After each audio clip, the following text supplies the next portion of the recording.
4th July. இன்னைக்கு ஏசப்பா நம்மளை பார்த்து என்ன சொல்கிறாங்கன்னா, ஒத்தாசை. வானத்தையும் பூமியையும் உண்டாக்கின கர்த்தரிடத்திலிருந்து எனக்கு ஒத்தாசை வரும்னு சங்கீதம் 121:2 சொல்லப்பட்டிருக்கு.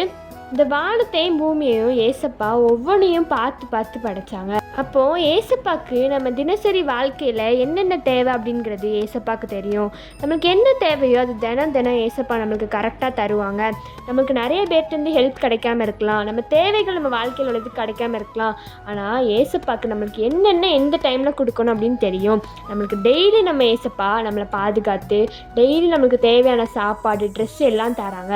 அதுக்கு நம்ம ஏசப்பா கிட்ட டெய்லி நன்றி சொல்லணும். நம்ம விசுவாசத்தோடு இருக்கணும். வானத்தையும் பூமியும் படைச்ச ஏசப்பா எனக்கு தினம் ஹெல்ப் பண்ணுவாங்க, என் வாழ்க்கையில் தேவையை சந்திப்பாங்க அப்படின்னு சொல்லி நம்ம விசுவாசிக்கணும்.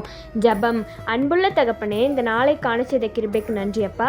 அப்பா, நீங்கள் வானத்தையும் பூமியும் ஒரு சின்ன விஷயத்தை கூட நீங்கள் பார்த்து படைச்சிங்க. எங்கள் வாழ்க்கையில் என்ன தேவை அப்படிங்கிறது உங்களுக்கு தெரியும் ஏசப்பா.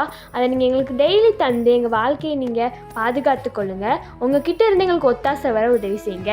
இயேசுவின் மூலம் ஜெபிக்கிறோம் நல்ல பிதாவே, ஆமேன். By truth of mercy, have a good day.